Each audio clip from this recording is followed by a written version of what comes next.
Hello mga kabibig! Welcome back sa ating bagong YouTube channel. Ito ang pinakamaingay ng YouTuber sa balat ng YouTube. Ako si Kabibig, maglebag-lebag na dyan with evidence. Naku po, ano to? Hong Kong. Nagsampa ng kaso money laundering sa pamilya Marcos. Modus ng pagnanakaw na bulkar. Ano ito kabibig? At meron ding video si Attorney Harry Roque explaining about sa money laundering na nakaw ng yaman ng mga Marcos. Kasi ngayong araw na to, merong yet to be confirmed na palang ito mga kabibig. Ito kabibig, i-share ko sa inyo ha.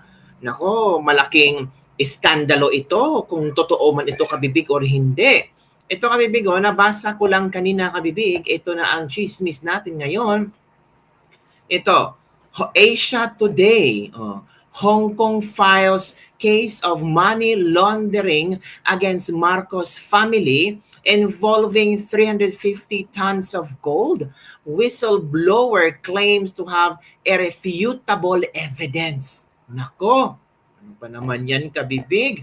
Anong nangyari? On the 28th, Hong Kong Asia Television reported that the Hong Kong Monetary Authority had recently received a report that Philippine President Marcos and his family had long used HSBC Hong Kong to launder money.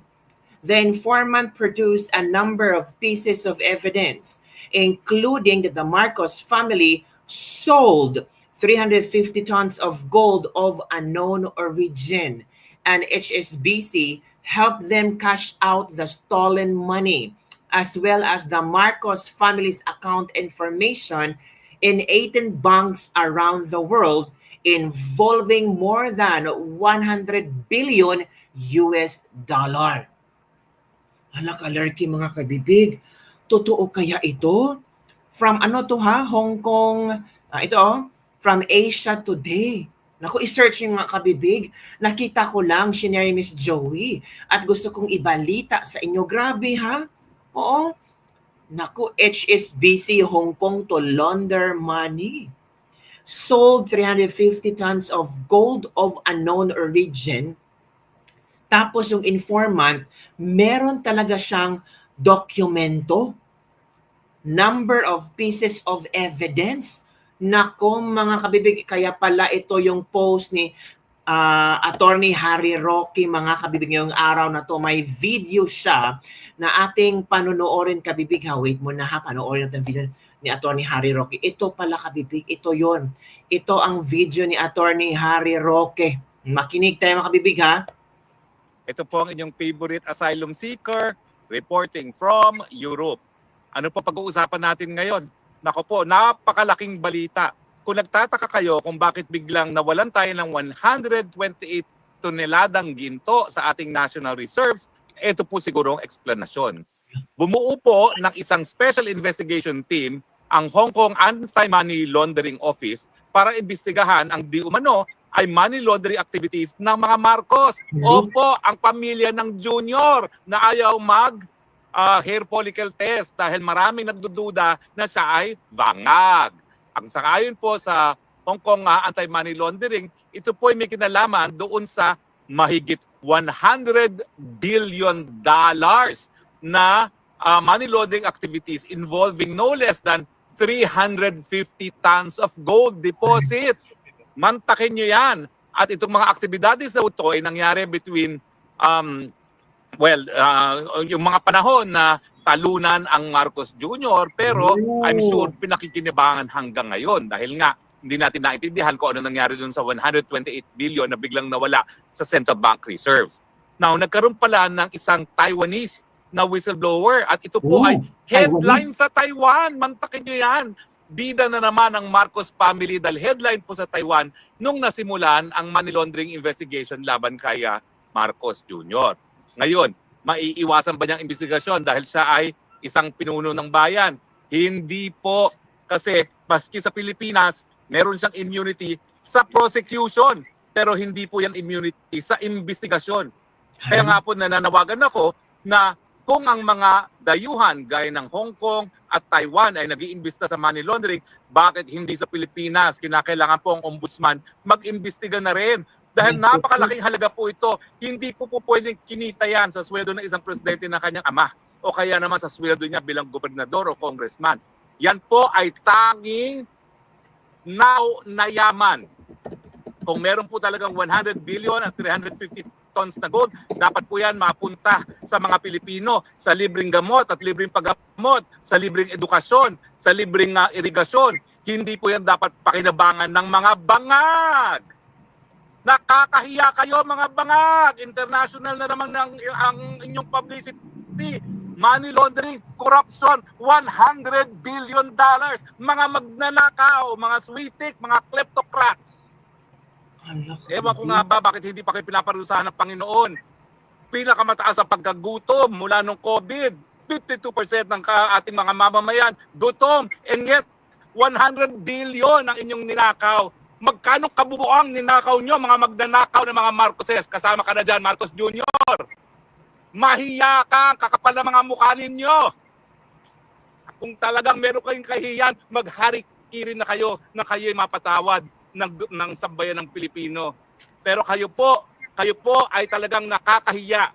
Yan po ay headline sa Taiwan at headline ngayon sa Hong Kong. O Facebook, fact checkers, Vera Files, o ano, sasabihin nyo, fake news ba ito?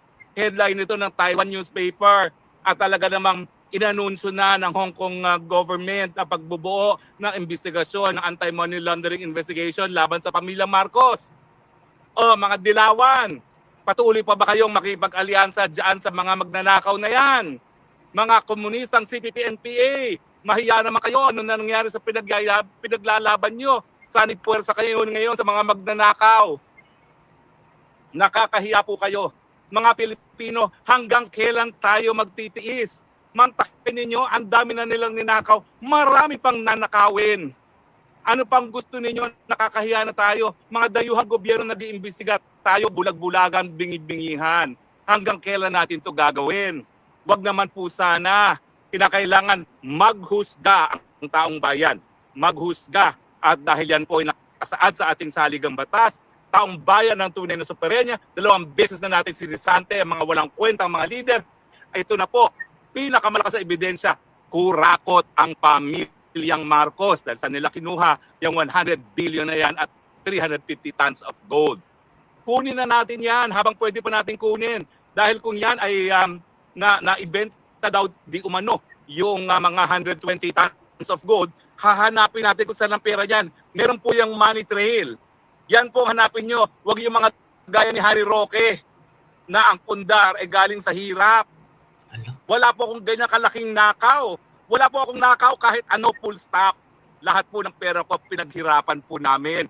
Hindi lang po ng aking pamilya, kundi aking mga ninuno. Wala po kaming maruming pera. Wala po kaming nakaw na yaman. Hindi gaya ninyo. Hindi na ba kayo nahiya sa mga apo ninyo at mga susunod na henerasyon na talagang nakaukit na sa buong daigdig? Ang pinakakurakot na pamilya, according to Guinness Book of World Records, ay ang mga Marcoses. At eheto na pong ebidensya. Bakit hindi ang mainstream media hindi pinipikap ito? Sabihin nyo nga sa akin, mainstream media, headline sa Taiwan, tapos balitang-balita sa Hong Kong, kayo tahimik. Yung mga tycoons na nagmamay-ari ng mga pahayagan at mga TV stations, bakit hindi nyo isiwalat ito? Na madagdag pa ito sa napakadami ng kasalanan ng bangag administration.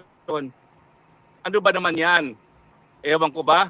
Alam ko talaga na ang mga alta nagko-cocaine. Hindi ko makakalain ganito karami talaga ninakaw nila. Kasi itong 100 billion na ito, bukod pa ito doon sa na-recover na ng PCGG na almost 1 billion din ang na-recover na nila. Mantakin ninyo, magkano ninakaw talaga nila sa taong bayan? At patuloy pa rin siguro ngayon kung ano yung strategy na ginawa nila para magpayaman ng panahon ng Marcelo, sigurado ako nangyayari pa rin ngayon. Kasi nga, nasa dugo pala ang pagiging magnanakaw at mga klepto. Diba? Taong bayan, itong panawagan ko. Mahiya naman tayo. Nakakahiya na po. Kung ang buong daigdig, alam na magnanakaw ang leader natin, na wala pa rin tayong gagawin. That reflects badly on our national identity. nagbubulag-bulagan, nagbibibigihan sa magnanakaw na presidente. Maghusga po tayo, hindi po to krimen, hindi po to incitement to sedition. Ang people power po, nakasaad yan sa saligang batas. Gamitin natin ang kapangyarihan natin. Ibalik natin ang mga ninakaw na yaman sa kaban ng taong bayan. Saan ba manggagaling yan? Hindi po pwedeng nanggaling yan sa Yamashita gaya ng sinasabi niya dahil wala naman basihan yan. Hindi naman sila nanalo ng loto. Yan po ay galing sa pawis, lalong-lalo na ng mga OFWs dahil ang mga kumikita naman talaga sa Pilipinas ay mga OFWs. Galing po yan sa pawis at sa luha ng mga OFWs na pinagsamantalahan at linapa ng pamilyang Marcos. Hindi po libelous ito. Eh, demanda nyo ako. Oh, madidemanda nyo ba ako? Eh, nanggaling yan sa opisyal na binuong investigation na committee ng Hong Kong government. At galing po yan sa isang whistleblower na Taiwanese. Oh, sana nga isiwalat ng mas detalyado. Yung China Morning Post, kung ano-anong sinasabi ninyo, Lumpy Duterte, bakit hindi nyo isulat ngayon to tungkol sa investigasyon na nanggaganap ngayon sa Hong Kong? Diba? Wag naman obvious ang mga pinapanigan ninyo. Ito po malaking balita, bakit hindi lumalabas sa Pilipinas? Diba po? Ulit po ang panawagan ko, alam na naman natin, klepto ang mga Marcoses. Ang tanong, hanggang kailan tayo mananahimik? Dapat maibalik yan sa taong bayan. Mapunta yung perang yan sa libreng tanghalian ng mga nagugutom na kabataan, libreng tuition, libreng gamot at libreng pagamot, at mga kalsada na walang tongpat sa pinagkikitaan ng presidente at ng mga senatong at congressman. Nasa ating pong kamay ang ganyang kapangyarihan. Panindigan natin ang karapatan natin, panindigan natin ang malinis na pamumuno. Tama na po, sobra na. Titigil ko na po dahil masyado mataas na aking high blood pressure. Maraming salamat po sa inyong patuloy na pagtangkilik. Ito pong spokes ng bayan, nagsasabi, I love you Philippines. You're the only country that I have. You're the only country that I love. Huwag na po tayo magbingi-bingihan. Tama na, sobra na. God bless the Philippines. So yun kabibig, yun ang pasabog ni Attorney Harry Roque. Totoo kaya itong mga kabibig? Parang nakaka-shocking naman ang revelasyon. 'Di ba? As in, ewan ko ba kabibig? Uy, 'di ba? Ano kaya ang reaction ng ating mga netizen hinggil dito? Pero yet to be confirmed. Sabi do, sana ma-expose din yung paglalaban ng pera dito sa gitnang silangan. O meron pala, hope it's true para magkaalaman na laking budol ng mga Marcos sa taong bayan ng Pilipinas. Walang maayos na proyekto pero puro utang ng bilyones ang BBM admin. Walang transparency saan ginamit ang pera. Ito pa. Please make a mas maniniwala pa ako dito kaysa sa mainstream media natin na bayaran. If this is really true, this is the beginning of the downfall of Bangag in Malacanang. Grabe, 18 counts around the world. Pero grabe kung pag-initan ang payak na bahay sa Davao ni Duterte. The goal here is makuha nilang mga kayamanan nila. Ma-unfreeze ang dapat ma-unfreeze na assets din tayo. They do not care about us and our future, our kids. And yes, iiwanan nilang lusak, bagsak, duguan ang bayang sinilangan. Ang bayang Pilipinas para sa isang babaeng pinagsamantalahan. Kinuha mo na ang dangal, sinira mo pa ang buhay at kinabukasan. Di pa nakontento, iniwanan mo pang walang buhay. So much greediness. The main one is revenge. Hala. Ito pa history repeats itself. Naku, ito pa. Sana ma-confirm kung totoo ito mga kabibig, sabi ni Fredlyn P. Dalan. Naku po. Irrefutable evidence daw hope for the best, sabi ni Iza. Sana legit para mabuking ang kaguguhan. If true, I should know. Hindi natutulog ang Diyos. Lahat ng kasamaan nila ay lalabas at pagbabayarin nila with interest hanggang sa kanilang kaapu-apuhan. Legit na balita ito. Good news para ma-impeach. Mahigpit pa naman sila dito sa Hong Kong basta money laundering. Kami nga dito, naka-monitor income namin. May limit sa Alipay per month at dapat tugma lang sa sahod mo. More than that, kailangan meron kang proof of saan galing at kung bakit malaki ipapadala mo sa Pinas. Ito pa, gumaganti na ngayon ang panahon sa mga Marcos. So kung totoo man to, alam din ni Amy ito. Bakit pa natin siya iboboto ngayong halalan? Yes, Amy disclosed relevant issues during the Senate hearings, and I myself appreciated what she have done, but I have still doubts on her sincerity because she never divulged about her brother's addiction to illegal substance and the mastermind of illegal arrest of PRRD. Nako. Ano ba naman yan mga kabibig? Grabe ang trending news ngayon. So yun lang po mga kabibig ang ating latest libak-libak for the day. Maniniwala ba tayo sa chismis na ito or hearsay na ito or totoo man kaya ito? Kasi si Harry Roque na nagsalita. Diba?